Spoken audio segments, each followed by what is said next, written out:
భగవన్నామస్మరణను మించినటువంటి రక్షణ సాధనమే లేదండి. నిరంతరం మనస్సులో నమశివాయ నమశివాయ నమశివాయ అనే పంచాక్షర మంత్రం నడుస్తూ ఉండాలి. దీనికి ఎవరో గురువు గారు ఉపదేశం చేయాలి, చంద్రగ్రహణం రావాలి, సూర్యగ్రహణం రావాలి, ఈ చేదస్తాలన్నీ పక్కనట్టండి. మనస్సును మించినటువంటి తీర్థం లేదు, శరీరాన్ని మించినటువంటి క్షేత్రం లేదు, అంతరాత్మను మించినటువంటి గురువు లేడు, జీవితాన్ని మించిన గ్రంథం లేదు. అందరికీ ఇదే ఉపదేశం అనుకోండి. హాయిగా నమశివాయ నమశివాయ నమశివాయ. రాత్రి పడుకున్నా సరే నిద్ర పట్టకపోతే నమశివాయ, లేచి మొహం కడుక్కుంటూ ఉంటే నమశివాయ, అన్నం తింటుంటే నమశివాయ, ఎవరన్నా కనపడితే పలకరింపు కూడా నమశివాయ, మీరు ఫోన్ ఎత్తి మాట్లాడవలసి వస్తే నమశివాయ. ఇంత ఇదిగా భగవన్నామాన్ని మనం సొంతం చేసుకుంటే అన్ని రకాల పాపాలు కాదు, సకల కర్మలు నశించిపోతాయి. అన్ని కర్మఫలాలు పోయి జ్ఞానం పొంది మోక్షం పొందుతాం, ఎప్పుడూ ఆనందంగా ఉంటాం. భగవన్నామస్మరణ అంత గొప్పది. అలా చేస్తేనే శివుడు కాపాడుతాడు. గమనించండి, ఇలా ఊరికే దండం పెట్టేగానే ఏం కాపాడాను, అలా అయితే అందరినీ కాపాడాలిగా. మనం చెయ్యాలి, ప్రార్థన చేయాలి ఖచ్చితంగా. అది ఆర్తితో జరగాలి, కన్నీళ్లు రావాలి ఖచ్చితంగా. ఆ కన్నీళ్లతోనే భగవంతుడి పాదాలు గడగాలి. అందుకే రోజు ఇళ్లల్లో కూడా కులభేదం లేకుండా, స్త్రీ పురుష భేదం లేకుండా అందరూ దేవతార్చన చెయ్యండి. బ్రాహ్మణులు చేసే దేవతార్చన వేరు, వారికి వంశపరంపరగా ఏదో వస్తుంది, వారి పద్ధతిలో వారు చేస్తారు. వారి బాధ్యతలు వారిని చేయనివ్వండి. వారిలాగా చేద్దామని అనుకరించకండి, అది ప్రమాదం, అది అనవసరమైన విషయం. అది వారికి చాలా ఇబ్బందులు కూడా ఉన్నాయి అది చేయడంలో. ఓసారి చేయొచ్చు, ఓసారి చేయకూడదు, ఓ చోట చేయొచ్చు, ఓ చోట చేయకు, 100 ఇబ్బందులు ఉన్నాయి. మా పాటలు మేము పడుతున్నాం, మీకు అందరికీ ఎందుకు గొడవ? అందుకని అనుకరణ వద్దండి. అందరూ చేయవలసిన దేవతార్చన ఏమిటంటే, ఎవ్వరికి ఇందులో కులభేదం లేదు, స్త్రీ పురుష భేదం లేదు. చేస్తే చిన్నపిల్లలు కూడా చేయొచ్చు. ఎలాగా? నిద్ర లేవగానే మొహం కడుక్కోగానే కాఫీ తాగే దుర్వ్యసనం మానుకోవాలండి. ముందు చాలా కష్టమే, కానీ నా మాట నేను చెబుతాను. లేవగానే ముందు కాఫీ పారబోయకూడదండి లోపల, ఏదో కుడితిగోలుల్లో కుడితిపోసినట్టు. మొహం కడుక్కోగానే చేయవలసిన పని స్నానం చేయాలి. వెంటనే 6 గంటల లోపు స్నానం అయిపోవాలండి ఖచ్చితంగా. 6 గంటల లోపు చేసిన స్నానాన్ని దేవతా స్నానం అంట. 6 నుంచి 7 లోపల నువ్వు స్నానం చేస్తే దాన్ని మనుష్య స్నానం అంటారు శాస్త్రంలో. 7 దాటాక స్నానం ఉందే, నువ్వు చేసిన ఒకటే, మర్నాడు చేసిన ఒకటే. ఇంకా దాన్ని బట్టి ఎప్పుడు చేయాలో ఆలోచించుకోండి. ఇది శాస్త్రం, దీనికి తిరుగులేదు, దీనికే పక్షపాతాలు ఉండవు. 6 గంటల లోపు ఆడ మగ అంతా అయిపోవలసిన, వీలైతే పిల్లలకు కూడా. ముందు ఇంట్లో భార్యాభర్త చేసేయాలి.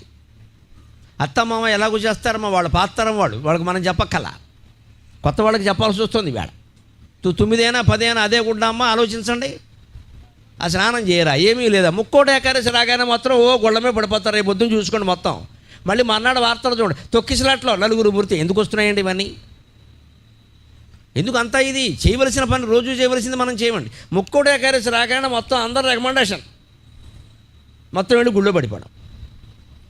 ఇంకా పూజారి గారికి కాదు, దేవుడికి కూడా విశ్రాంతి లేదు.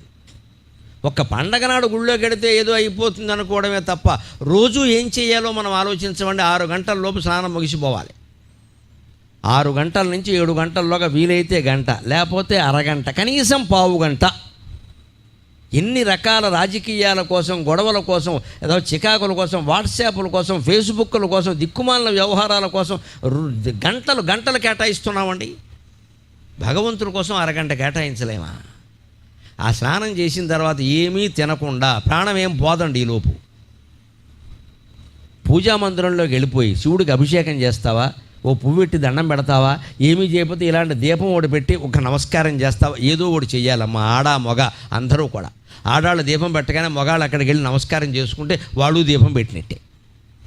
భార్యాభర్త ఇద్దరూ ఉదయం 6:30 సమయంలో ఒక్క దీపం ఇలాంటిది దేవుడు ముందు వెలిగించి, దీపం జ్యోతిఃపరం బ్రహ్మ దీపం సర్వతమోపహం దీపేన సాధ్యతే సర్వం సంధ్యాదీప నమోస్తుతే సాధ్యం త్రివర్త సంయుక్తం వన్యనా యోజితం ప్రియం గృహాణమంగళం దీపం త్రైలోక్య తిమిరాపకం అని ఒక్క మాట అనగలిగితే ఆ దీపం ఒక్కటి చాలదంటే మన జీవితాలను ఉద్ధరించడానికి ఈ పని చేస్తున్నాము మనం.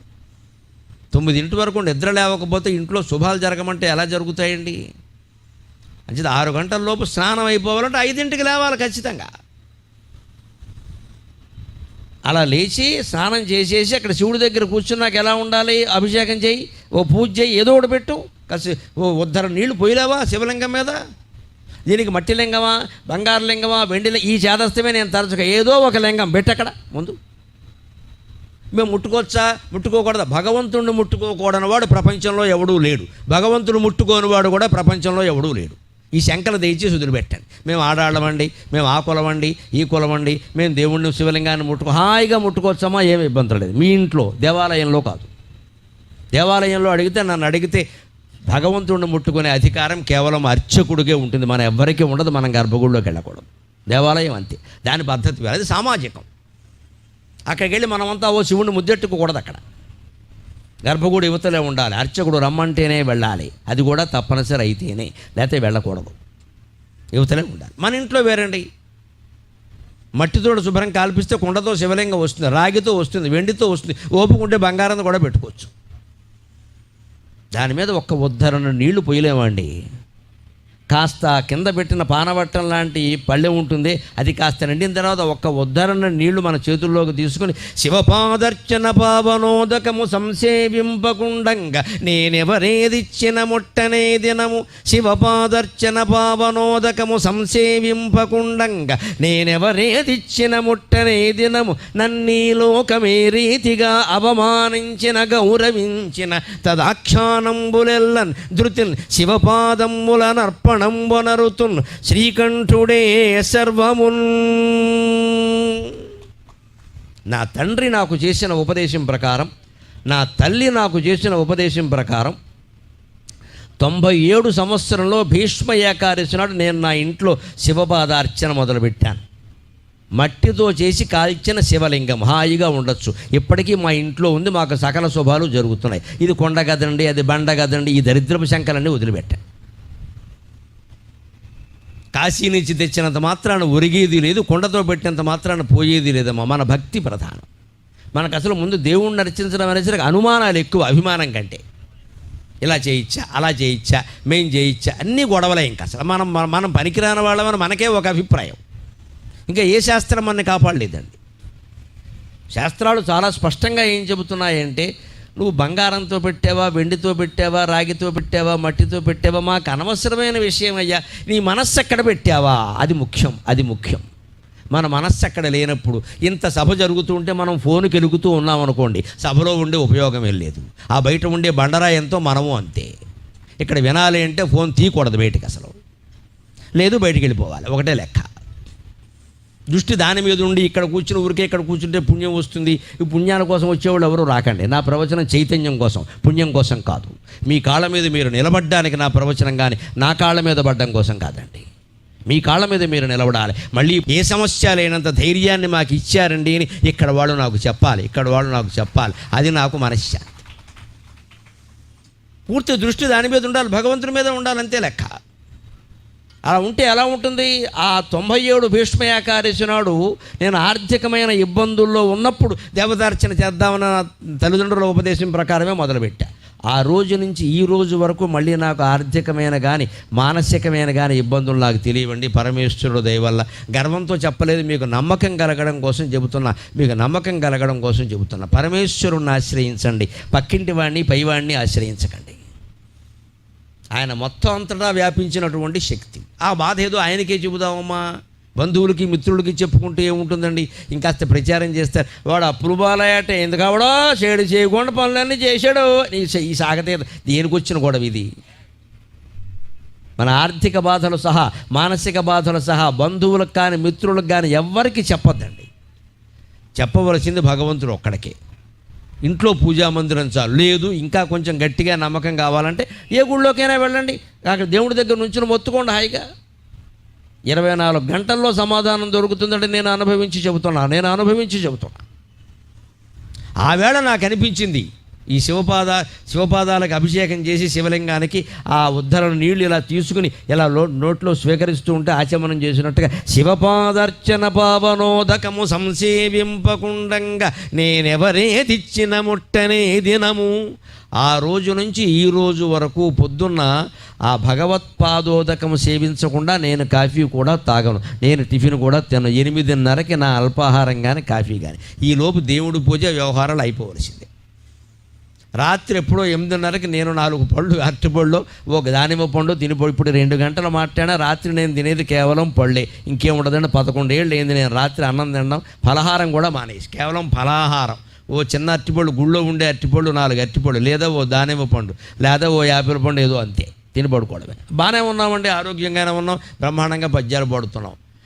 ఆ శక్తి ఎక్కడి నుంచి వచ్చిందంటే ఆరోగ్యాల వల్ల, వ్యాయామాల వల్ల కాదమ్మా, పరమశివుని యొక్క అనుగ్రహం వల్ల మాత్రమే మనం బాగుంటాం జీవితంలో. దైవానుగ్రహం లేకపోతే ఎవరి అనుగ్రహం మన మీద ఉన్నా ఒకటే, ఉపయోగం వెళ్ళ.